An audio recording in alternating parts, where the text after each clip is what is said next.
Hi, watch this. Wait for it, just wait.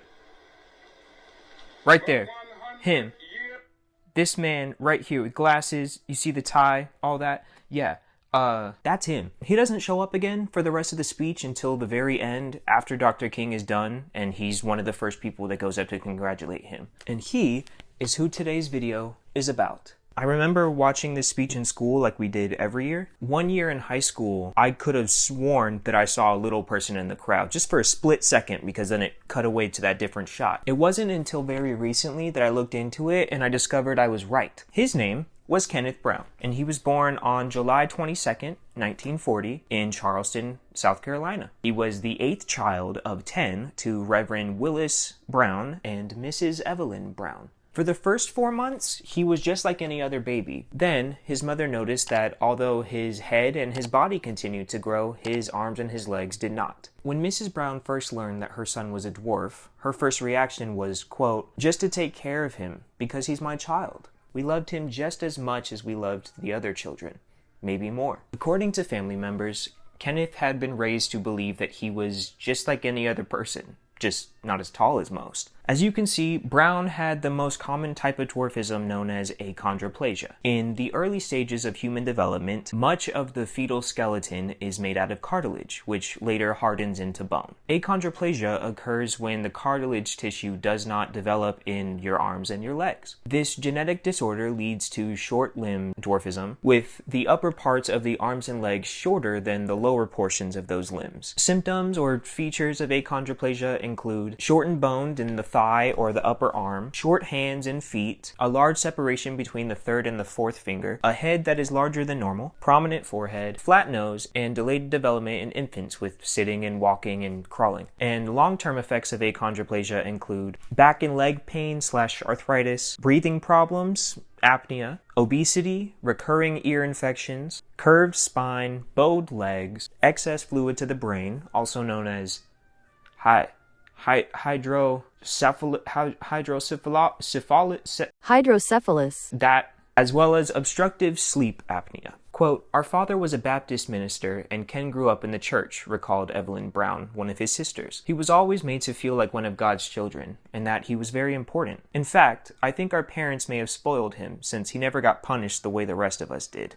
The sister recalled how her mother had been upset one afternoon after not being able to find Ken. A circus was in town, she said, and there was concern that Ken would be kidnapped and put on display as a freak. Quote, "Just the idea of Ken being viewed as a clown or something horrified my mother, so she made sure that Ken never saw himself as anything but decent and deserving." It turned out their mother had nothing to worry about. Quote, "Ken had just been playing outside with friends, roaming around like he did in Washington." When Kenny was 7 years old, a private teacher actually came into the Brown home. 2 years later, Kenny enrolled in public school. He went all the way through high school and graduated at the age of 21. And that same year, in 1961, Kenny told the family he wanted to be on his own to look for work. With some show business dancing and master of ceremony experience under his belt, Kenny set off for Camden, New Jersey to make his way in the big wide world, or, if possible, the show business world, traditionally open to dwarves. He toured the East Coast with Jackie Wilson for 2 years, but show business is hard enough on its own, even if you're not a little person. Later, Kenny accepted a job as a copy boy for the Philadelphia Inquirer. After a year and a half, a doctor told him that there was too much walking for the arthritis in his legs, so he eventually had to stop that work. Kenny tried for other jobs thereafter, and in 1965, he had hopes of becoming a radio DJ. Though, at the time of his interview in Ebony magazine's October issue of 1965, it is said, quote, "He was living in a dark rooming house at the top of a long flight of stairs and drew a welfare check." He said about tackling the obstacles of racial discrimination in Camden and neighboring Philadelphia, where he was a devotee of NAACP Cecil Moore. Brown worked as a photographer. He held several positions in the DC government before eventually retiring, and he followed in the footsteps of his father by becoming an ordained minister. Kenny was able to attend the 1965 Little People of America conference as the first black man to ever attend the event. In the same Ebony article from October 1965, Kenny can be seen in many photos attending the conference and conducting normal activities as a little person.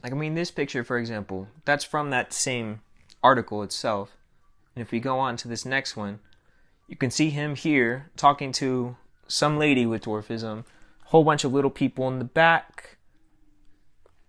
Yeah, and then you even got him right here sitting with the freaking president. Little People of America, President Lee Kitchens, a Texas engineer, tells Kenny how the organization seeks answers to the physical problems of dwarfs. With slight adjustments, little people match many accomplishments of those of regular size. Facts. This is true. Also, look at him. That's the man. And that's him right there. Look at him in his suit. And then, see, look at him boogieing. He's breaking it down, cutting a rug. He's cutting a rug, so to speak. Look at him go. Wow. Oh, wait, and then there's this one. Because at LPA, which I've only been once, there's like a dance. And of course they crown like the king and the queen or whatever. I don't remember exactly. But there's a dance. It's a whole, like every night there's a dance or some shit. And look at him. Look at how happy he is. Look at his face. He's like, yeah. That's so fun. What else is going on here? Oh, they're playing baseball. See, look at these little people playing baseball.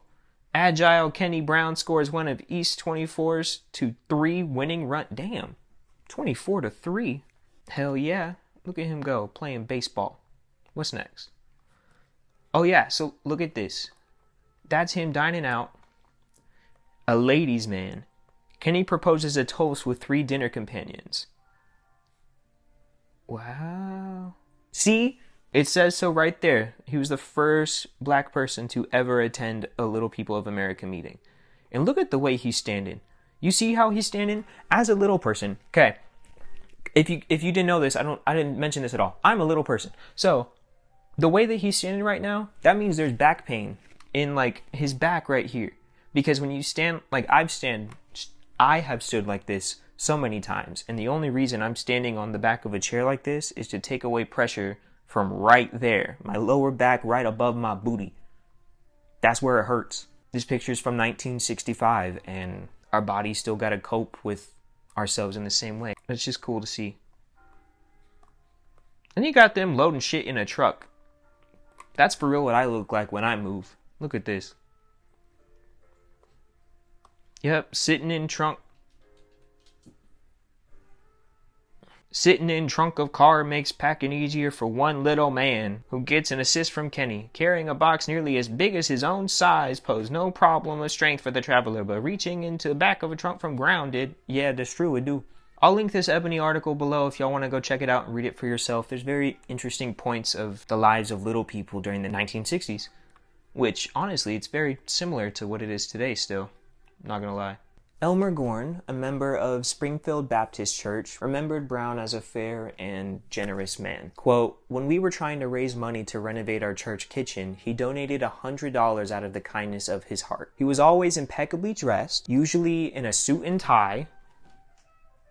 Exhibit A. He also wore a hat and frequently carried a Bible. 3-foot-tall Reverend Kenneth Brown epitomized dignity and commanded respect. Come 1999, 58-year-old Kenneth would spend hours each day walking from church to church, having breakfast at the United House of Prayer, attending a ministerial conference at Trinidad Baptist, and then heading back across town for Bible Way Temple on New Jersey Avenue Northwest. This is all in Washington, D.C., by the way. Quote, you'd see him in Northwest one moment, and the next thing you know, he'd be over in Southeast. He was an avid walker and enjoyed the exercise, said it was good for his arthritis. The last time I saw him, I just stood there and watched how he had to struggle to cross the street, recalled Theodore Nelson, an acquaintance of Brown's. Quote, he didn't know how to duck cars like the rest of us. Even during Washington, D.C.'s most crime-ridden years, he was able to walk through the streets without being robbed or hassled. Motorists, not muggers, were his nemesis. It was difficult for him to get out of the way of an oncoming car, Nelson recalled. People can be so aggressive, the way they aim their cars at you and try to make you run. On February 27th,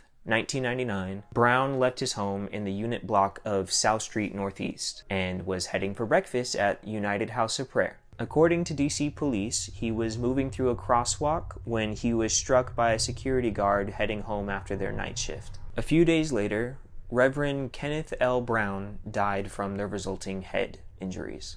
On Brown's homecoming services program were the words, free at last, Free at last. Thank God Almighty, I am free at last. Unfortunately, the sources on Kenneth Brown are extremely limited, so there's a great many details that we'll never know about this unique little person. But I hope this video managed to do some justice in telling his story.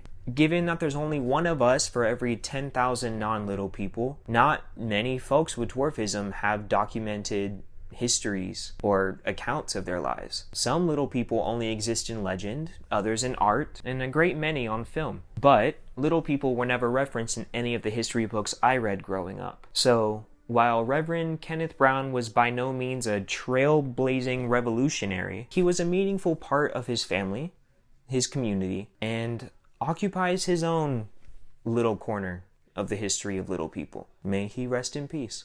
Alright, thank you for watching if you made it this far. I hope you enjoyed the video.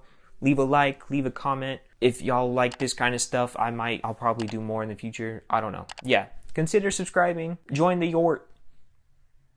I'd like to get to 1,000 subscribers by summertime if that's possible. But anyway, I'll see you all in the next one.